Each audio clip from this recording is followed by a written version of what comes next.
گھر کی چوکٹ نہیں کہ ماں کے بیڑے لگیا بڑھن سے باہر پیر مٹیا تو بوڑھے چلا کے تو درجہ قبول کر لیا. فرمان لگے مصطفیٰ ایک درجے کو لے کے دوسرے درجے تک 100 سال کا فاصلہ ہے. پھر پڑھ کے صلی اللہ علیہ وسلم سیدنا محمد علیہ وسلم الصلاۃ والسلام علیک یا رسول اللہ. یہ کیوں کیا مقام دیتا ہے, یہ کیوں درجات ملتے ہیں, یہ کیوں رب دس نے کیے بھیجیں گا, کیوں 10 گناہ پہ معاف کرتا ہے. نیکیاں ایس نہیں دے رہے ہیں تیرا شمار نیکاں میں ہو جائے, 10 گناہ ایس نہیں ختم کر دیتے ہیں تیرا نام گناہ گاروں میں چھوڑ دیتے تیرے کھول 10 رحمتہ ہو جائے. وجہ کی ہے اللہ نے فرمایا سویا تیری طبیعت ہی پسند ہے, تو کسی نے احسان رہن دیتا نہیں. لے ہوا احسان تیرے کے بدلے دیا گا میں جس صدیق نے کیتا کسی پیر بھائی تیرے ایک ہوتا ہاں یہ دکان کھولی ہے میرا فائدہ ہے کہ جو سلام پڑھی دے نا چھڑ دے اپنی مصروفیتاں ایک حاضر ہویا کرو سلام کے پڑھیا کرو. کیوں عید کا دیہڑا ہے کہ نبی دی بارگاہ سے سلام ہے جواب ہوتا ہے امتیت بھی سلام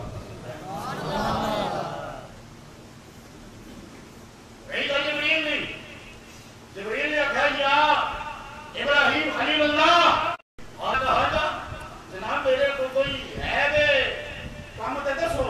آپ نے فرمایا نہیں تو جا میں جانا میرا خدا جانا. نبی نے کہہ دے خان بلایا نہیں حضور گئے میرا پہ مقام سدرہ آیا.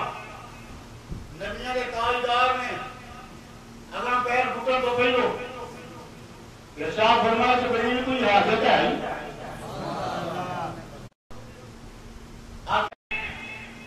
پیچھے دشمن ہے سب خدمت ہے کوئی حاجت ہے تو بیان کرے میں وہ ہوں جو خود پر بھی احسان کرے خود پر کوئی احسان کرے. میرے داماد میں محمد تیرے اس احسان کا بدلہ تجھے دے رہا ہوں کہ احسان تو صرف میں صدیق کا لے کے جاؤں گا. بتا جبریل تیری کوئی حاجت ہے. گویا محمد نے بتا دیا جبریل تو دادے کے پاس حاجت روا بن کے آیا تھا. دیکھ محمد تیرے سامنے تیرا بھی حاجت روا بن کے کھڑا. تجھے کوئی حاجت ہے؟ جبریل کہنے لگا جی یا رسول اللہ میری ایک حاجت ہے. سبحان اللہ زور سے نہیں کہا آج بول گیا ہوں اس کو دل کی تختیوں پر ہمیشہ کے لیے رقم کرو.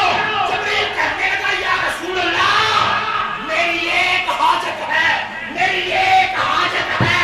یہ کہاں پہ بات ہو رہی ہے, یہ کنورسیشن کس مقام پہ ہو رہی ہے, یہ گفتگو کہاں پہ ہو رہی ہے؟ سدرہ پر. وہ خدا جو زمین پہ شرک برداشت نہیں کرتا زمین سے اوپر سدرہ پر شرک برداشت کر سکتا ہے. اسی وقت کہتا ہے وہی آنے والے خاموش ہو جا. مشکل کشا تو میں ہوں, حاجت روا تو میں ہوں. خبردار کوئی بھی ہو مشکل کشا نہ ماننا. لیکن رب بھی چپ ہے.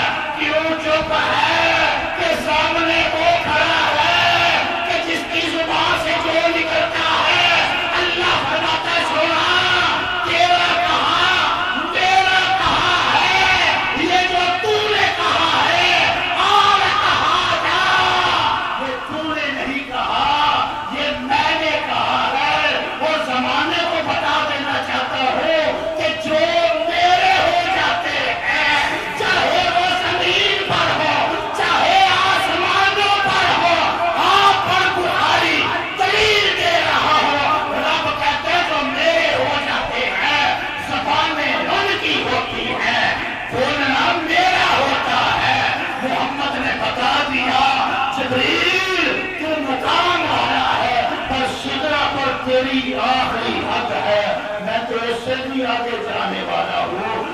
یہاں تک رہنے والے ذرا تو بھی سن لے میں محمد حاجت روا ہوں یا نہیں ہوں، میں محمد مشکل کشا ہوں یا نہیں ہوں۔ تو جبریل نے فوری طور پر مانا اور کہنے لگا جی یا رسول اللہ، حاجت روا آپ ہے، مشکل کشا آپ ہے، سونا میری حاجت ہے، میری ایک حاجت ہے۔ کریم نے رسول کو بہرا کے پوچھا جبریل بتا تیری کیا حاجت ہے؟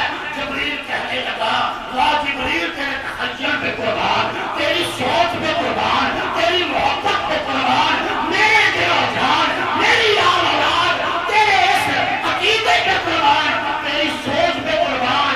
جبریل نے کیا حاجت پیش کی؟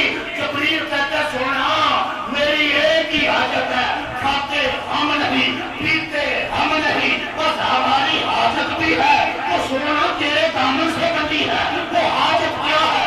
سونا حاجت یہ ہے اپنے رب سے کہہ دو نا کل جب قیامت کا دن ہو اور نہ کیے قیامت میں جب آپ کی امت پل سے گزرنے لگے، میری حاجت یہ ہے یا رسول اللہ کہ پیر تیرے امتیوں کے ہاں پر نیچے میرا بچھا گیا۔ نعرہ تکبیر، نعرہ رسالت، نعرہ حیدری، رحمت علی نور مجسم۔ یہ ہے جبریل کی حاجت۔ کہیے سبحان اللہ، اللہ اکبر اللہ اکبر اللہ اکبر۔ یہ اس کی حاجت ہے۔ سونا پیر تیرے امتیوں پہ، کبھی تنہائی میں بیٹھ کے اپنے پیر دیکھنا اور تصور میں سوچنا نعرہ تکبیر، نعرہ رسالت، علماء حق اہل سنت، مجاہد خدمت نبوت قاری محمد افضل باجوہ صاحب۔ کبھی تنہائی میں بیٹھ کے کبھی اپنے پاؤں کے تلوے دیکھنا اور تصور ہی تصور میں کبھی جبرائیل کے پروں کے جلوے دیکھنا۔ دیکھو اللہ کیا شان عطا فرما رہا ہے۔ دعا ہے رب کائنات میری آپ کی اس حاضری کو